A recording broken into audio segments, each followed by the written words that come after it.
जय माता दी। आप सभी श्रोताओं को शारदीय नवरात्रि की बहुत बहुत शुभकामनाएं। प्रिय श्रोताओं, हर साल आश्विन महीने के शुक्ल पक्ष की प्रतिपदा से लेकर दशमी तिथि तक हम सभी बहुत धूमधाम, श्रद्धा और विश्वास के साथ शारदीय नवरात्रि का पर्व मनाते हैं। आमतौर पर नवरात्रि 9 दिनों की होती है। गुप्त नवरात्रि 10 दिनों की मानी जाती है, लेकिन इस बार साल 2025 की शारदीय नवरात्रि एक विशेष संयोग लेकर आ रही है। जी हाँ, इस बार नवरात्रि के दिन बढ़कर 10 हो रहे हैं और यही इसे बना रहे हैं बहुत ही खास और अद्भुत। इस बार शारदीय नवरात्रि 22 सितंबर दिन सोमवार से शुरू होकर 1 अक्टूबर दिन बुधवार तक रहेंगे और अगले दिन यानी 2 अक्टूबर गुरुवार को विजयदशमी और दशहरे का पर्व मनाया जाएगा और इसी दिन कलश विसर्जन और दुर्गा विसर्जन के साथ साथ नवरात्रि व्रतों का समापन हो जाएगा। इस बार शारदीय नवरात्रि का पहला दिन रहेगा 22 सितंबर सोमवार को। इस दिन प्रतिपदा तिथि है और इसी दिन घट स्थापना की जाएगी। प्रतिपदा तिथि 22 सितंबर सोमवार को तड़के 1:24 से देखा जाए तो 21 सितंबर रविवार की देर रात का यह समय रहेगा।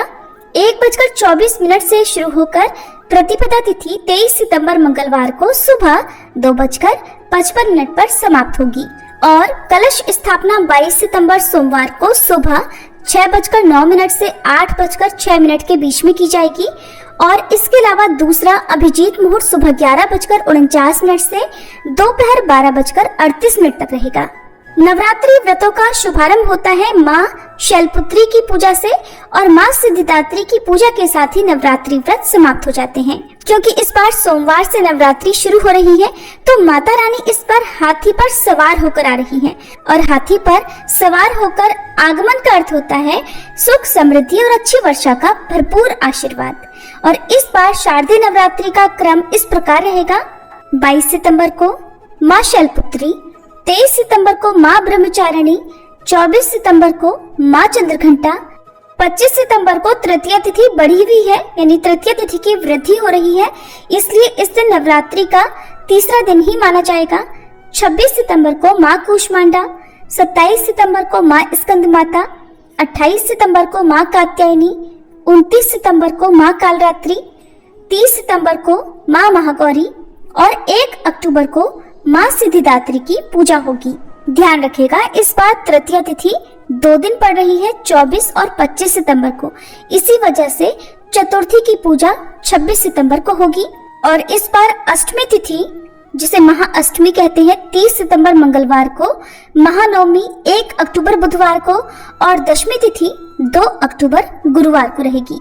और कलश विसर्जन और दुर्गा विसर्जन इस बार 2 अक्टूबर गुरुवार को किया जाएगा, जिसका शुभ मुहूर्त सुबह 6:15 से 8:37 तक रहेगा।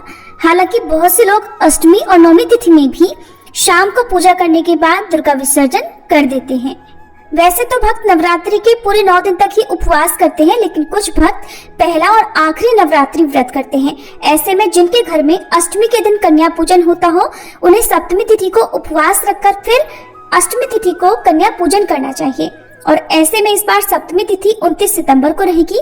इस दिन आपको उपवास रखना है और जिनकी यहाँ पर नवमी तिथि के दिन कन्या पूजन होता है और जो लोग केवल पहला और आखिरी उपवास ही रखना चाहते हैं, उन्हें 30 सितंबर को अष्टमी तिथि का उपवास करके फिर 1 अक्टूबर को माँ सिद्धिदात्री की पूजा करने के बाद ही कन्या पूजन करना चाहिए। अष्टमी तिथि यानी 30 सितंबर मंगलवार को कन्या पूजन का शुभ मुहूर्त रहेगा सुबह 6:22 से लेकर दोपहर 12:35 तक और नवमी तिथि यानी 1 अक्टूबर बुधवार को कन्या पूजन शुभ मुहूर्त रहेगा सुबह 6:22 से 11:55 तक।